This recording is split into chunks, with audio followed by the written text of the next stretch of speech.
और जो नारा दिया इन्होंने, जो नारा दिया है, दुनिया में के इतिहास में कहीं इतना नेगेटिव नारा नहीं दिया होगा जो ये नेगेटिव नारा दिया है इन्होंने। ये दुनिया के इतिहास में कभी ऐसा नारा नहीं आया होगा कि बटोगे तो कटोगे। और ये नारा कहां से लेकर के आए? ये नारा वहीं से अंग्रेजों से सीख करके आए, जिन्होंने कभी कहा था डिवाइड एंड रूल। डिवाइड का मतलब क्या होता है? डिवाइड का मतलब क्या है? वही है जो ये नारे में दे रहे हैं।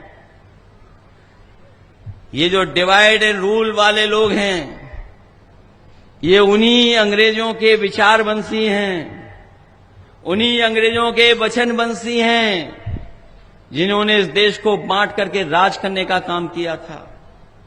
इसलिए हम कहना चाहते हैं, ये भारतीय जनता पार्टी के लोग डर के व्यापारी हैं और भय का कारोबार कर रहे हैं, भय का कारोबार कर रहे हैं। आप घबरा तो नहीं जाओगे, डर तो नहीं जाओगे? ये पहले भी मुखबिरी करते थे और आज ये चिल्ला चिल्ला करके मुखबिर बन गए हैं। इनका कोई आधार नहीं है, इनकी नकारात्मक पहचान है, इनकी जुबान भी नकारात्मकता से भरी हुई है, इसीलिए विकास की बातें नहीं कर रहे हैं। ये केवल विनाश की बातें कर रहे हैं, विनाश की बातें कर रहे हैं। ये गुस्सा जो आजकल सरकार को है, वो अपनी कुर्सी बचाने का गुस्सा है, क्योंकि दिल्ली वालों ने तय कर लिया है कि महाराष्ट्र के चुनाव के बाद इनकी कुर्सी बचेगी नहीं, इनकी कुर्सी छिन जाएगी। दिल्ली गए और चाहते थे अपना कुछ बनवा लें, वो अपना नहीं बना पाए, कार्यवाहक चल रहा है, कार्यवाहक। मैं जब चला जाऊं तो यहां जितने खाकी वर्दी वाले, इनसे पूछना, अरे बड़ी दुआएं देते हो कानून व्यवस्था की, बताओ आपका जो सबसे बड़ा अधिकारी होता है वो भी अभी तक कार्यवाहक है, परमानेंट नहीं हो पाया है। और ये पहला कार्यवाहक नहीं है, अभी तक कार्यवाहक चल रहे हैं, कार्यवाहक। तो दिल्ली वाले इंतजार कर रहे हैं, दिल्ली वाले मौका ढूंढ रहे हैं कि कब कुर्सी छीन लें। और आपको मैं भरोसा दिला के जा रहा हूं, देखना महाराष्ट्र में बीजेपी हारेगी और उत्तर प्रदेश में कुर्सी छिन जाएगी। कि ये वही लोग हैं जो अपमानित कर रहे हैं हजारों साल से और फिर साजिश कर करके सत्ता में रहना चाहते हैं। ये लड़ाई बहुत पुरानी है। ये हम पे कहते हैं कि हम जातिवादी लोग हैं। हम उनसे पूछना चाहते हैं, जाति को मिटाने के लिए आपने क्या किया है? हम समाजवादी लोगों ने कभी जातिवादी आधार पर वोट नहीं मांगा। हम लोगों ने तो संविधान बचाने के लिए वोट मांगा। और संविधान अभी जो बचाने की लड़ाई थी वो पूरी नहीं हुई है। ये संविधान की लड़ाई पूरी तभी होगी जब दिल्ली से और लखनऊ से भारतीय जनता पार्टी का सफाया होगा। जब से बीजेपी हारी है उत्तर प्रदेश में, तब से इन्हें नींद नहीं आ रही है।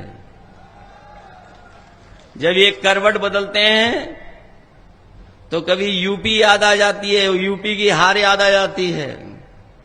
और जब दूसरी करवट सोने की कोशिश बीजेपी करते हैं बीजेपी वाले, तो उन्हें अयोध्या याद आ जाती है। ये नकारात्मक राजनीति करने वालों को जनता ने नकारने का काम किया है। इसलिए संविधान हमारी ढाल है, संविधान हमें सुरक्षा देता है, संविधान हमारी शक्ति है और संविधान हमारा रक्षा कवच भी है। और संविधान हमारा पीडीए का प्रकाश स्तंभ बनकर के हमें उस रास्ते पे चलने का आह्वान करता है। इसलिए पीडीए पॉजिटिव पॉलिटिक्स है, पीडीए जोड़ने वाली पॉलिटिक्स है। पीडीए हमारे लोगों को, जो गरीब तबके के लोग हैं, उनको आगे बढ़ाने की ताकत है, उनको जोड़ करके आगे चलने की ताकत है। मैं यही कहता था कि जहां से बीजेपी आई है वहीं से बीजेपी जाएगी। अगर यूपी से बीजेपी आई है तो यूपी से ही बीजेपी का सफाया होगा। और आप लोगों ने उस समय के गठबंधन को, इंडिया गठबंधन और पीडीए की रणनीति को आपने मदद करने का काम किया। इंडिया गठबंधन और पीडीए ने भारतीय जनता पार्टी को हरा दिया। यही प्रशासन लगा रहा, यही अधिकारी थे। हो सकता है कोई अधिकारी कहीं रहा हो, यहां आ गया हो, कभी वहां पर सख्ती करता रहा हो, आज यहां सख्ती कर रहा है। लेकिन जनता जब खड़ी हो गई तो बताओ, इंडिया गठबंधन और पीडीए की रणनीति ने बीजेपी को चारों खाने चित्त कर दिया कि नहीं कर दिया, बताओ। और ये जो लोग पीडीए से घबराए हुए हैं, ये बहुत ही नकारात्मक लोग हैं, बहुत ही निगेटिव लोग हैं। इनकी राजनीति सकारात्मक नहीं है, ये पॉजिटिव राजनीति नहीं करते, ये सौहार्द की राजनीति नहीं करते, ये नकारात्मक राजनीति करते हैं। क्योंकि इनकी सोच नकारात्मक है, इसलिए नकारात्मक राजनीति करते हैं। और बताओ, बिजली मीटर लगा करके कितनी महंगी हो गई है, ये जानते हो कितनी बिजली का बिल देना पड़ रहा है? बिजली का बिल महंगा हो गया, उसका जवाब नहीं है उनके पास। और आज जब मैं आपके बीच में आया हूं, ये जो लाठी चलाने रही है सरकार, याद रखना लाठी चलाने वालों,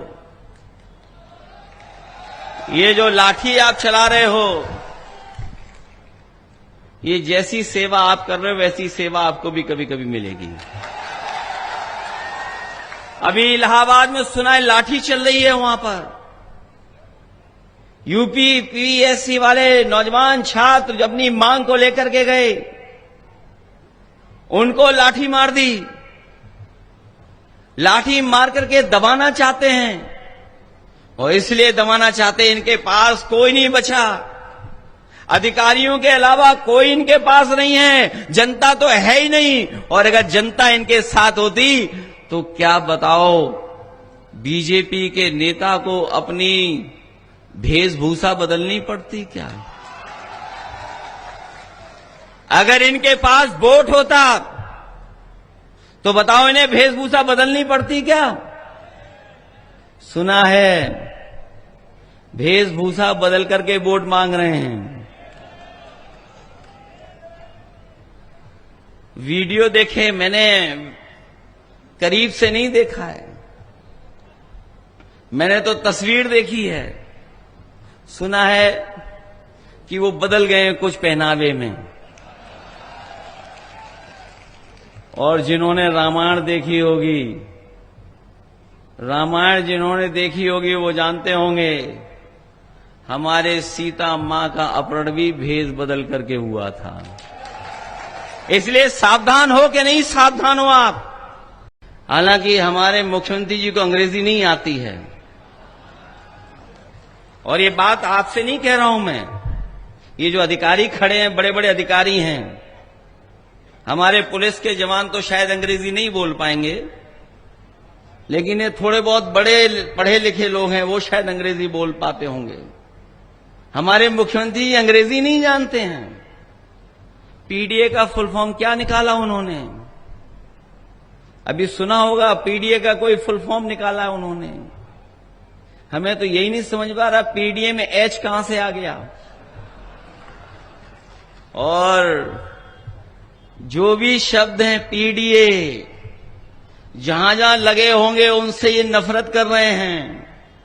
ये पीडीए से नफरत नहीं करते हैं, ये पिछड़ों से नफरत करते हैं, ये दलितों से नफरत करते हैं, ये हमारे आदिवासी भाइयों से नफरत करते हैं, ये हमारे अल्पसंख्यक भाइयों से नफरत करते हैं, ये हमारी माताओं बहनों से भी नफरत करते हैं। इसीलिए पीडीए का जो सही मतलब है नहीं जानते हैं। हम उन्हें बताना चाहते हैं, ये पीडीए की ताकत ने उन्हें पेट में दर्द ला दिया है। और एक अभी हमसे अलग में पूछ लेना, जब से ये 100 नंबर कुछ और नंबर हुई है, पुलिस वालों ने भी अपना रेट बढ़ा लिया है।